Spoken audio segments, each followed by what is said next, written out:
entre Luanda e o Dubai, criou-se uma ponte aérea onde circularam bilhões de dólares de origem duvidosa. A investigação da SIC detecta fortes sinais de lavagem de dinheiro, como se a filial do BES no Dubai se tivesse transformado numa mega lavandaria do regime angolano. Temos a prova e o Banco de Portugal também. Em 2010, praticamente metade dos fundos aplicados no Yes Bankers tinha origem no Banco Nacional de Angola.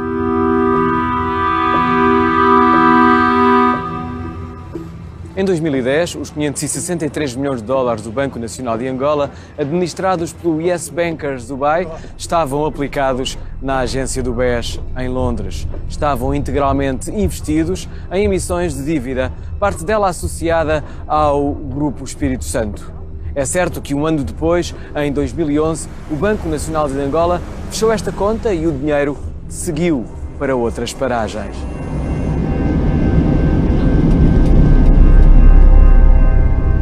Nesse mesmo ano, 2011, o principal cliente do Yes Bankers Dubai é de novo um angolano, o general Copelipa, com uma aplicação de quase 300 milhões de dólares.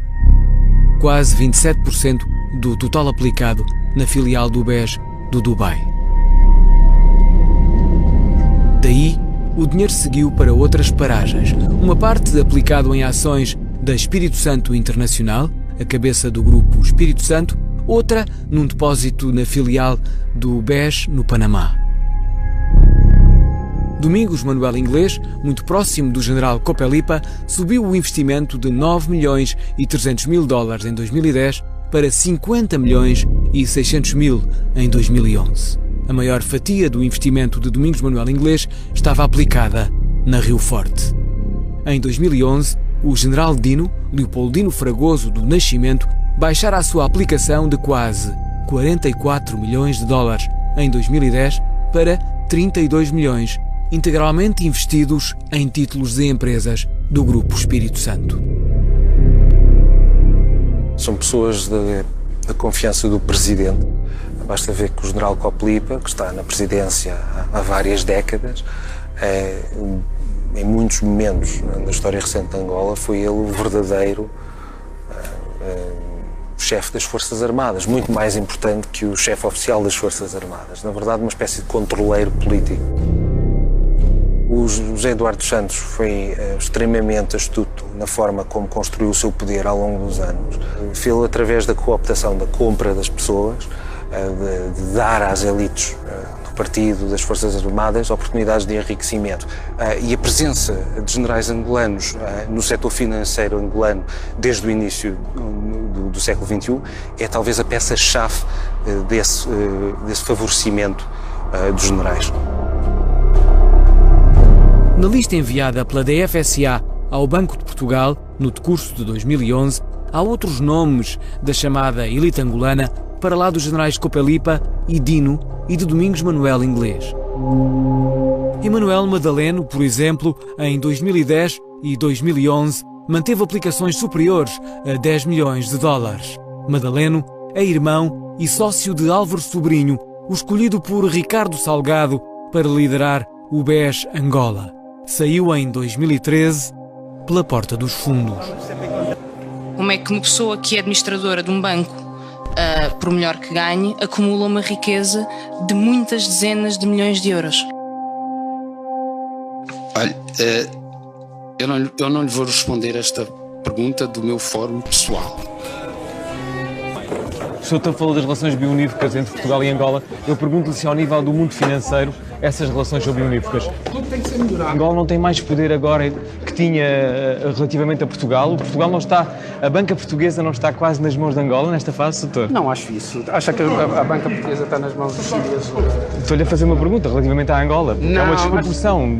O Soutor falava na relação bionífica e é mesmo uma relação bionífica, Soutor? Eu insisto muito neste ponto. Eu disse concretamente que a relação à economia é bionífica, mas não digo que eu não sou político, eu estou a falar de relações privadas. O Soutor diz que não é político, não tem também um lado político.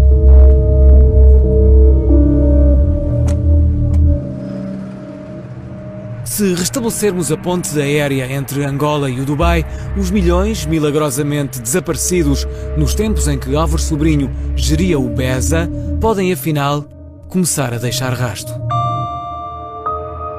É o próprio Banco de Portugal que traça esse rasto. Entre 2010 e 2011, 60% do montante global das aplicações no Banco do Dubai tinha as empresas do GES por destino. O número é redondo: 750 milhões de dólares de aplicações diretas no GES. 61% desse montante aplicado no GES estava nas mãos de apenas 4 investidores, os 4 de origem angolana, os 4 politicamente expostos ao poder de José Eduardo dos Santos. Ou seja, entre 2010 e 2011, o regime angolano fez circular pelas contas do Yes Bankers Dubai 500 milhões de dólares, que seguiram diretos para o Grupo Espírito Santo. Isso que me está a dizer é gravíssimo. Eu não tinha até hoje conhecimento desse documento. Vi-o de relance, não o estudei sequer.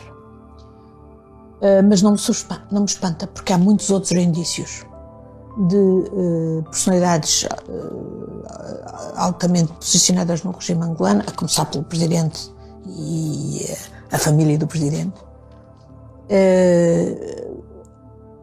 muito envolvidas no sistema económico português. Não há maneira de escapar a inúmeros indícios e provas e elementos que as autoridades portuguesas têm de que, de facto, Portugal tem funcionado como lhe chamam em Angola, lavandaria da família José Eduardo dos Santos e toda a cleptocracia angolana. A 2 de outubro de 2013, Ricardo Salgado corre a Angola para tentar uma audiência com José Eduardo dos Santos. Consegue-a em troca de um anúncio. O BESA promete investir 500 milhões de dólares, 370 milhões de euros, na economia angolana.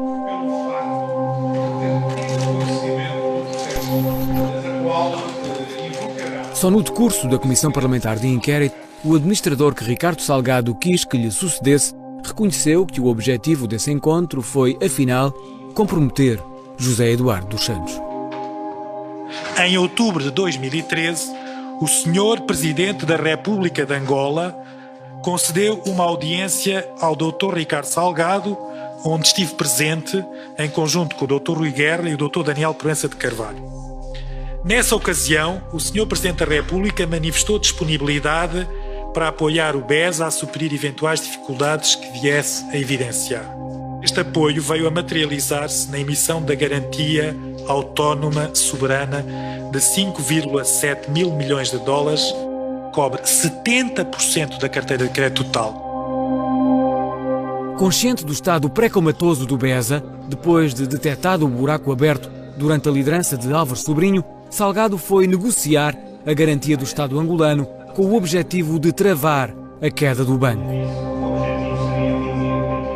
Rui Guerra sucedeu a Álvaro Sobrinho na liderança executiva do BESA e herdou o buraco.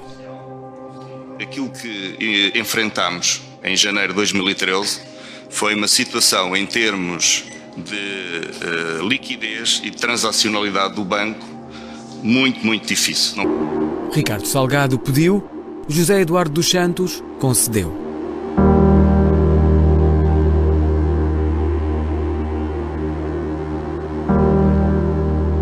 Os factos começam a encaixar neste puzzle complexo.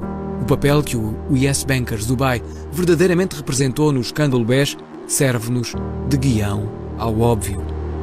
O Yes Bankers Dubai preenchia os interesses de Ricardo Salgado porque, através dele, o banqueiro capitalizava as empresas falidas do Grupo Espírito Santo. O Yes Bankers Dubai preenchia os interesses do regime angolano porque, através da filial do BES, no Emirato, o dinheiro acumulado pela elite era levado para lugares de segredo, sem rosto e sem rasto. O BESA fez desaparecer 5,7 mil milhões de dólares de empréstimos concedidos sem garantias, parte deles a representantes da tão falada elite angolana. Neste esquema de favores financeiros, opacos, que não poderia cessar, a garantia bancária, curiosamente de 5,7 mil milhões de dólares, é apenas uma consequência. Chegou o tempo das coincidências. Buraco do BESA, revelado em junho de 2014, 5,7 mil milhões de dólares. garantia bancária do Estado angolano negociada em outubro de 2013 para aguentar o BESA e despachada por José Eduardo dos Santos no último dia de 2013, 5,7 mil milhões de dólares. Neste desfile de coincidências, sublinhamos a última. No último balanço, o BES, o Banco Mau, já em processo de liquidação, apresenta um capital próprio negativo de 5.287 milhões de euros.